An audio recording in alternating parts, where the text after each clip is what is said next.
People, they must share. Ladies and gentlemen, boys and girls, welcome to the Brennan Dorman MMA channel, where we cover boxing mostly lately. I don't know why.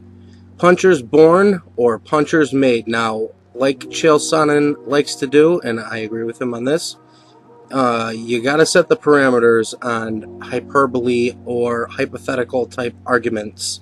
I'm showing pictures that hopefully amuse you, if you know my sense of humor whatsoever. Let's make this argument about: are you born with the frame and or physicality to have punching power, or is it something that you have because you have developed it over time via training, via whatever? So in my life experience, some research, well, ultimately, my opinion, punchers are born, mostly. There are ways to increase power, of course. I just showed you a picture of one, but technically, you can certainly learn things like that, but you have to be gifted to pull it off, right? So no one is gifted or born that way, right?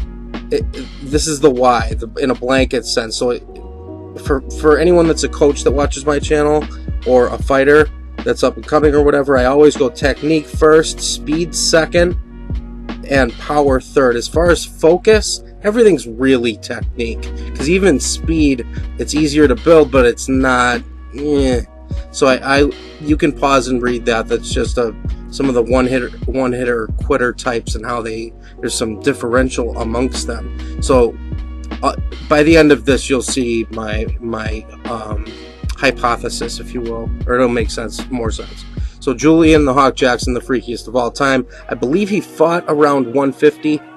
His power it straight puzzles me. Now, I've tried to break this guy down, and it always gets pulled. I'm not really sure why. That guy, he was fading backward. He didn't really sit on his punch all that well, and that guy was out, like, scary out. Now, look at how little glove contacted his chin, but you can see his head move back in that super unnatural way there. And also, for him to, the fact that he almost always knew, it's telling, because when you knock someone out, I don't know if anyone is listening to me, but I'm sure there's a few of you, you don't really feel it. Those are the best shots, are the ones you really don't feel. You make good impact on someone's head, that means you probably had a big bone. You know what I'm saying? So let's go through some of the phenotypes here. So we got the brute strength dude that threw a punch that I would hope most people would see a mile away. There's the big dude, big bone structure, people call it farmer's strength, but you got to know how to still distribute your weight, properly. Lesnar hit Randy Couture with a glancing shot that almost killed him, but it's a bone structure thing. It wasn't a technique thing. So when we get to speed and technique things, check this out, right?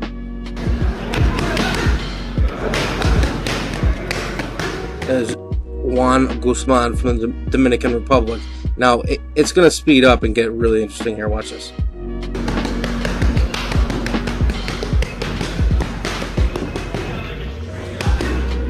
And that's impressive from all parties. And someone like, say, Sean O'Malley is fast, but he'd tell you he can't do that, nor could Tim do the pad holding. That's high level. There's speed here. There's no question there's speed here. There's technique here. There's no question there's technique here. Is it the speediest? Because we can all probably agree that speed is power. If we have to have a discussion, we can do it in the comment section if we can talk like adults. Dorino is hoof trained, right? So he has technical ability, but born wise, he's had jiu-jitsu hips, right? So there's that. There's guys little guys, Devison Figueiredo, I think you pronounce it. I don't watch much of this guy because I can't look at Waleed Ismail and not have a horrible day afterward.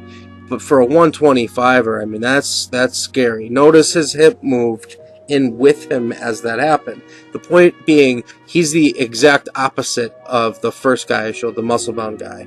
So some powerful round strikers, there's some powerful linear strikers. Melvin Gillard, this is the relaxation is paramount punch.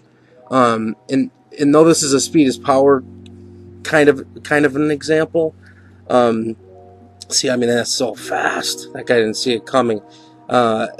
It's you have to relax to be that fast. This is Paul Daly, another incredible power puncher. Again, moving backward. Again, a round striker with great technique and a lax kind of style. His left hook is just, it's straight percussive. That dude's out. I mean, he's out bad right there.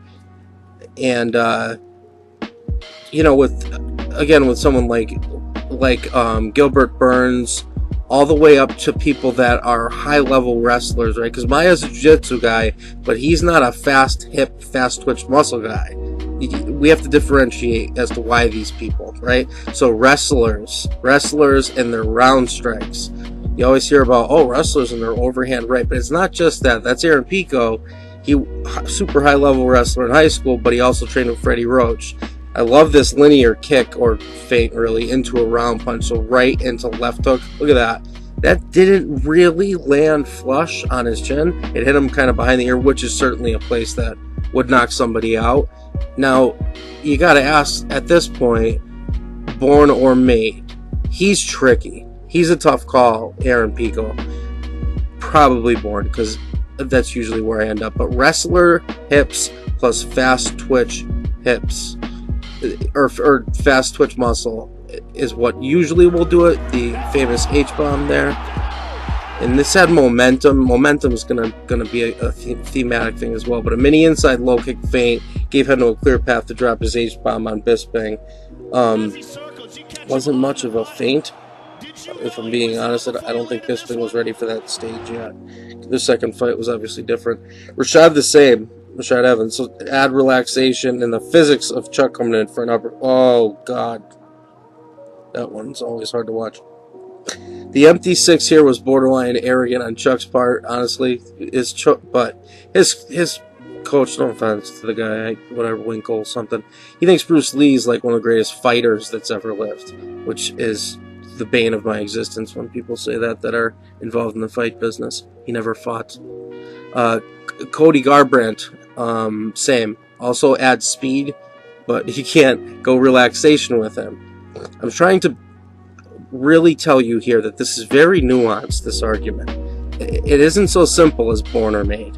Noticing a theme about hips, it's legs as well, but harder to demonstrate that. I don't have Fight Science's budget here. I'm using Windows Movie Maker 2008. I always have been. I'm not spending money on that poor shit. So I'm going to save my freaky favorites, I'll call them, for last. Firstly, I make it a point to put them in almost every video. Sorry, I'm stuffy.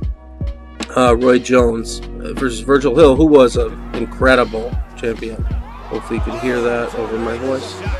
But he was jabbing. He had a great jab, and he was jabbing throughout the fight. And Roy kept timing an overhand right over the jab, and then eventually set it up where he foot feinted. He kind of hopped in like that. He put his left hand to paw out, and then threw the right hand under. Roy just had incredible athleticism. Born.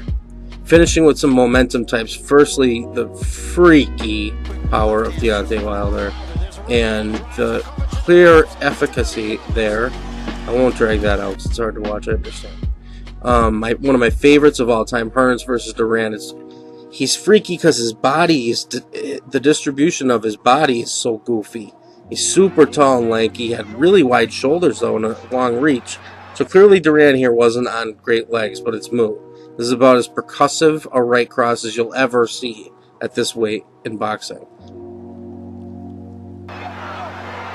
He's out, he hit the canvas. So normally with taller, more like slight power punchers, it's about hips, but the follow through of them, it coinciding with the punch. So see how bladed goes square and how fast, right there. So his hips were completely perpendicular to completely parallel, and it happened in a millisecond real time. So Conor McGregor, Suga Sean, Hearns, they all tend to land straight punches with the most pronounced effect, right? So all mentioned have power in the round strikes, but it's not the same extent. It's a follow through of the hip thing, see right there.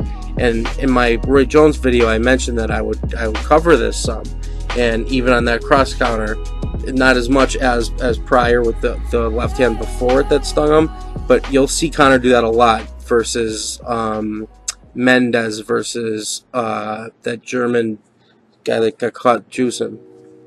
So Suga Sean, right? This is the one people probably want to see the most. He went too fast with the first attempt at that. If you notice right there, the feints were too fast, but he showed tremendous IQ post that. Even if for the wrong reasons. He kept going to the body, right? So he's using his reach advantage throughout, as he does very well. And he's got fast twitch muscles, certainly. But somehow, more importantly, it's the fact that he's making these adjustments so quickly. This kid's fight IQ is off the charts the more I watch him. Brilliant frame into right hook. There's power here. It's just not touch of death power. It's not... That stung him. I mean, he's not in great legs. And there's a... And you'll see here how his hands drop. Now, the body work paid dividends there, potentially, to make that happen. Right? But the feint certainly brought his hands down to clear the path. And if you noticed his hip follow through, congratulations, you understand the point of this video. Thank you all for watching, and I'll see you on the flip side. Cheers!